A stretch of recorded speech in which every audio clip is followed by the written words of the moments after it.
What's up, Fabians? I hope you're having a good day, evening, whenever this finds you. And I just want to talk for a minute about perfectionism, the scourge of us, especially that have ADHD and oftentimes PTSD, people-pleasing tendencies and codependency and and a lot of that stuff. Perfectionism, it can be such a pain in the ass, dude. And especially if you don't even recognize it, if it's not something you're aware of that you have or that you've been dealing with. But my experience with it is, because of having to do so much of the work of raising myself that my parents were supposed to do, protecting and raising myself and all that, these things that are not supposed to be on the shoulders of a 6 or 7 or 8 or 10-year-old child. I've over the years I developed this habit, this brain wiring, whatever you want to call this. Like, not only do I have to figure out how to do all of these things without any help that are way beyond my capacity, years beyond my capacity, but I have to do it all right now, and I have to do it perfectly.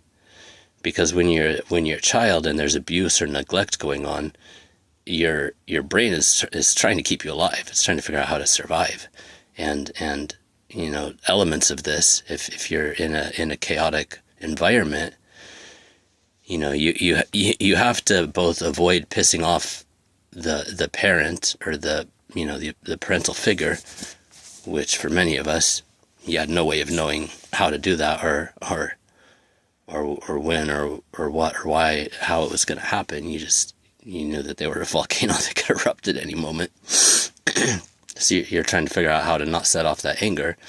And, obviously there's no rhyme or reason. Those people should have been managing their own emotions, not forcing their children to tiptoe around it and dance on eggshells or try to float above the fucking, the scorched earth that was there most of the time.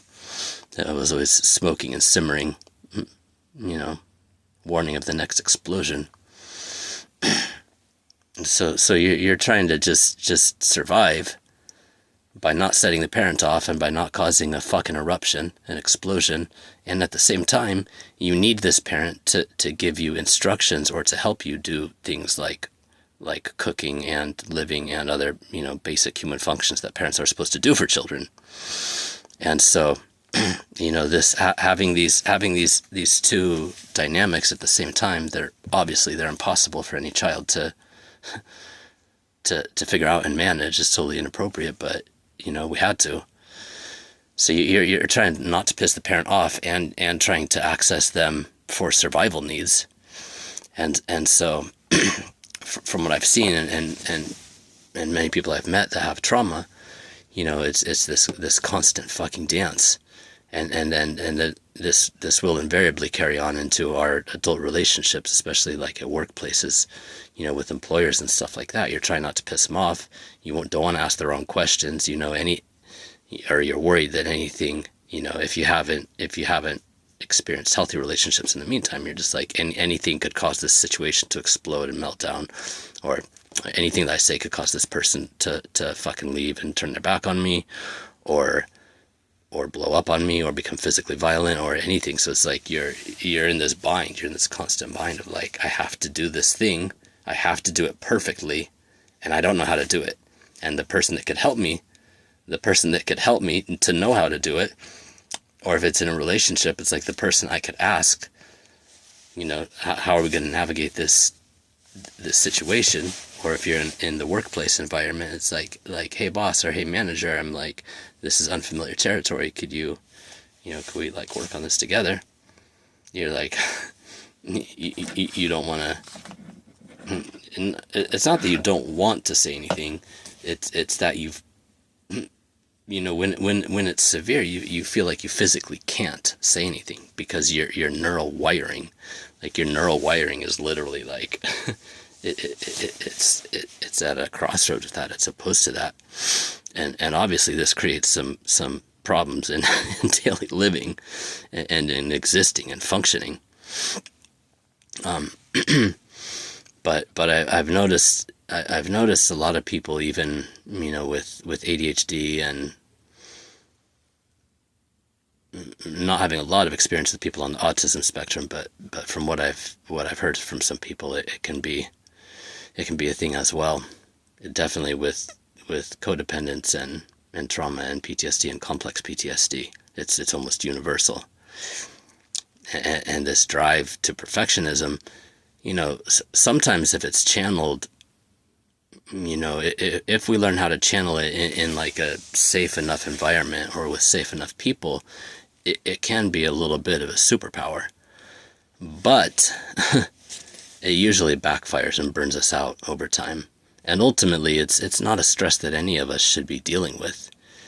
I think that, like, especially for those of us who are like creators, designers, builders in different areas, like, we want to strive for high quality. We want to put the best of us out into the world and always do high quality work. And that's, I think, totally appropriate and totally noble. But the perfectionism thing, when it's at a pathological level like that, it always ends up being self-defeating in the end. And when you have really severe ADHD, it combined and or with PTSD and complex PTSD, it tends to lead to burnout and destruction, because it's always that dance of opposing energies where it's like, I need to do this thing and I need to do it perfectly, but I don't know how to do it, and so I have to do it perfectly before I even start doing it, and I have to know how to do it perfectly before I've even like studied it for 5 or 10 years that it would take to master that skill.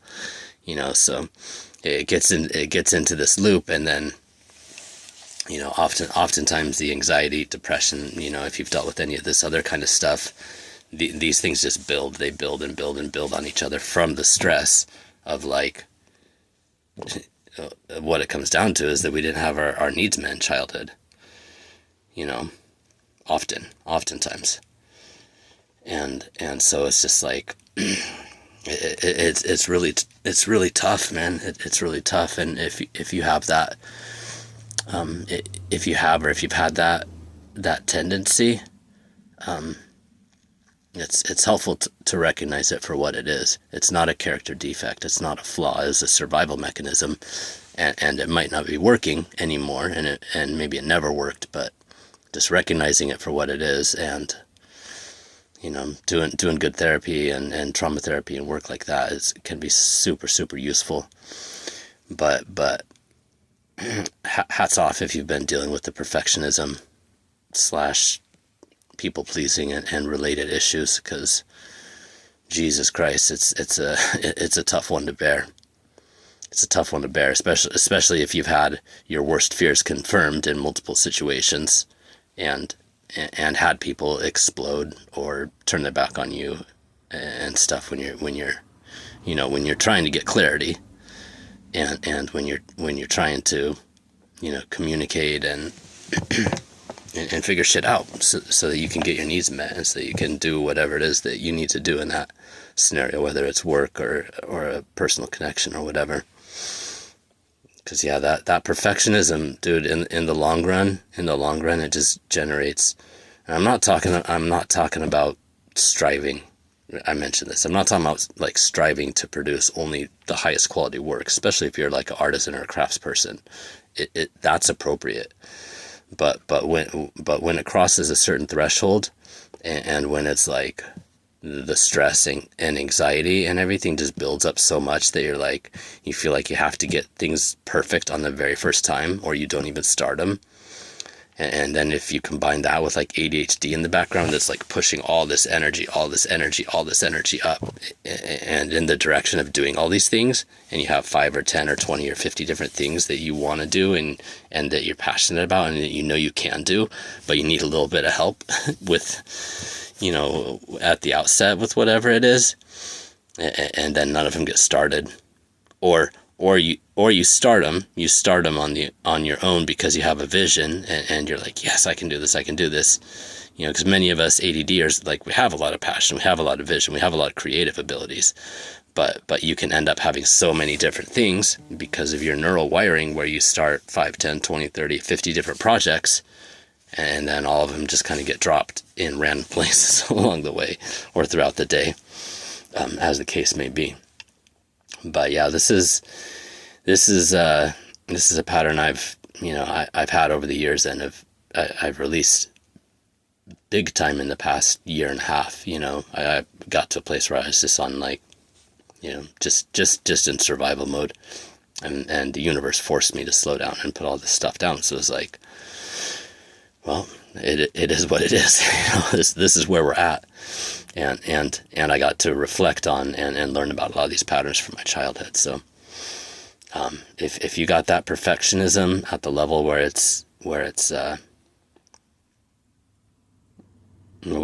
creating like crippling problems in your scheduling, in your creation, in your day and what you're doing, or you just feel so overwhelmed by the start of doing new things, or being in a new arena, even though you're like interested and curious and maybe even passionate about something, but you feel like, I have to get it perfect, or like I don't want it at all. Or like you're scared, especially if it's shit involving social media these days, because it's like, for real, it's vulnerable. It's vulnerable to put yourself out there and just be like, this is who I am. This is my heart. This is what I love. And knowing that people can take it or leave it, but a lot of people will leave it. A lot of people will reject it. And even if you start to gain some traction, there's going to be a lot of haters too, and there's going to be a lot of unsafe people because the numbers ultimately. But that's one of the biggest. It's like a double-edged sword, or maybe a silver lining of the social media era that we're in now, is just realizing like how many freaking horrible people there are out there. These trolls that just like literally have nothing better to do with their lives than go around and be on people's channels and pages and just like ripping into people that are doing what they love and what they want to do. Like, it's been kind of shocking. It's been kind of shocking. In a way, it's just a confirmation though. It's like, yeah, all these people were always out there. These are the people that we've all been dealing with them our whole lives, but now it's just out in the open. They're exposing themselves, and luckily social media gives us the tools that, if it's bad enough that you can block them, get rid of them or whatever. But yeah, dude, don't let the perfectionism block you from doing something. If you want to step into something new, if your heart is leading you in a direction, your heart's the compass, dude. Listen to that motherfucker. And the perfectionism thing, it's a liar, ultimately. It's a liar. It was survival for you probably when you were a child, but now it's just preventing what you want to do. You don't have to get shit right the first time. You don't have to be perfect. You don't ever have to reach perfection. There's no such thing. Like, not in the realms we inhabit. Like this earthly life, we're always growing and evolving and changing. And in human evolution and in societal evolution right now, shit's real messy. It's all good. Like, this is just where we're at. But don't think you got to get it right the first time. And you don't have to master a craft or anything that you're doing in the first freaking 6 weeks or 6 months or 6 years. In the past, humans, like, we would apprentice with somebody, oftentimes in the family, for most humans, for most of history, but sometimes in smaller towns and villages, like, if you wanted to be like a metalsmith or, seamstress or learn farm work, if you were in the city and you wanted to be out in the country, you would go and apprentice at these places, usually for years, without pay, just like learning the craft, learning all the things that you need to know. And that's how our brains are evolved. We're not supposed to have like 50,000 different things we're trying to figure out, and most of us doing it solo, and even in the best of cases, oftentimes it's a nuclear family, whereas in the past it was like extended family and tribes and villages where you knew dozens of people, and everybody was contributing to raising the children and lifting people up and doing all the fucking work. It wasn't all just on one person. So Give yourself grace. Give yourself grace. Breathe a little bit. You know, the stuff that we're learning now, and literally most of us are having to learn dozens of what would be considered completely different crafts and trades just to survive in this day and age. In the past, one person learning like one of these would have been years and years and years in one situation. So it's not you. Not only are you navigating your own stuff in your own life, in your own childhood, but like the pace of evolution of humanity right now is so freaking rapid and so intense. And there's so many tools that are just being foisted upon us, many of which we kind of have to learn how to use. So I believe in you. I see you. Keep going. Don't worry about perfection. You're not going to hit it. You can reach mastery though. And if you love something, and if your heart's telling you, go in this direction, listen to that motherfucker. Love you guys.